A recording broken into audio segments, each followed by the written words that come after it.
Hello for November 3rd and 4th, 31st week of the year, and I chose the greatest commandment. It's taken from Mark 12, verses 28 to 34.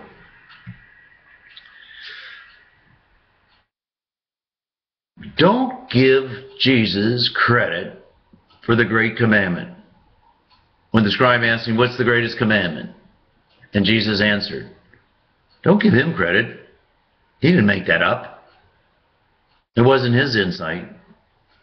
Really? Jesus went back to the Old Testament and said the greatest commandment, of which we know is sort of two commandments. The first great commandment deals with God. And Jesus said, taken from the book of Deuteronomy 6, he says, Jesus quotes, "Hear, O Israel, the Lord is God, the Lord alone. Therefore you shall love the Lord your God with all your heart, with all your soul, with all your strength. Take to heart these words which I enjoin on you today." That's the first commandment dealing with God. Jesus didn't make up the second part either. The second commandment of the Great Commandment. That was taken from another book of the Old Testament, the book of Leviticus 19:18, where it says, "Take no revenge and cherish no grudge against your fellow countrymen. You shall love your neighbor as yourself." Wow. I didn't know that. I had my eyes examined annually this Friday, and I was working on this in the office before I went into the exam room and so forth. And my doctor had an assistant that he was teaching, and I said, "Hey, you two guys, what's the greatest commandment?" Well, they were sort of dumbfounded, and I said, "Love the Lord your God with your whole mind and soul, neighbor as yourself." Who said that? The one who was learning, the young man and the assistant, he says, "I think it was St. Peter." I said, no, it wasn't St. Peter. And the doctor said, "Well, I says, you probably think Jesus." But Jesus didn't say that. Moses and God said that. If that's true, that's the most important thing there is. Jesus, Moses, God said, love God, love neighbor as yourself. For everybody. For the sons and daughters of Abraham and Isaac and all the Jewish people. For Abraham, Ishmael, and all the Muslim world.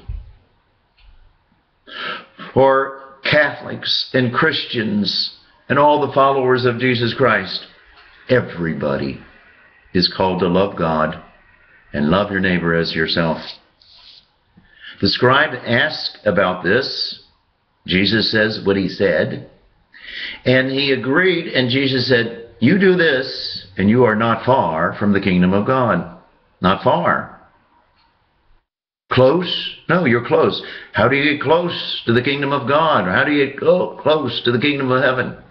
By loving God, neighbor, and self. God first, neighbor second, self third. But, I don't know if you know this, but I don't think in that order. I think you need to learn to love yourself first, your neighbor second, and your God third, in that order. Self, neighbor, God. Well, because that's the chronological order in which we learn how to love. We start out as baby self-love, as others neighbor love, and God ultimate other love. You really believe this? The God, neighbor, self is called the ontological order, or the great philosophical order. Of course, God's more important than neighbor and yourself. But chronologically, we learn to love ourselves. So how do I do this? I do this by true love of self, not selfishness, true love of self. Well, in the morning or in the evening or whenever, sort of Look into that mirror and see that self of yours. Do you really love yourself? Do you take care of yourself? Do you forgive yourself? Do you really give yourself to other people? Do you eventually then go from self to your neighbor, and then eventually go from yourself and neighbor to God? If you do, you will be close to the kingdom of God. And when you're close to the kingdom of God, you're the best person you can possibly become. You're happy. Have a good day.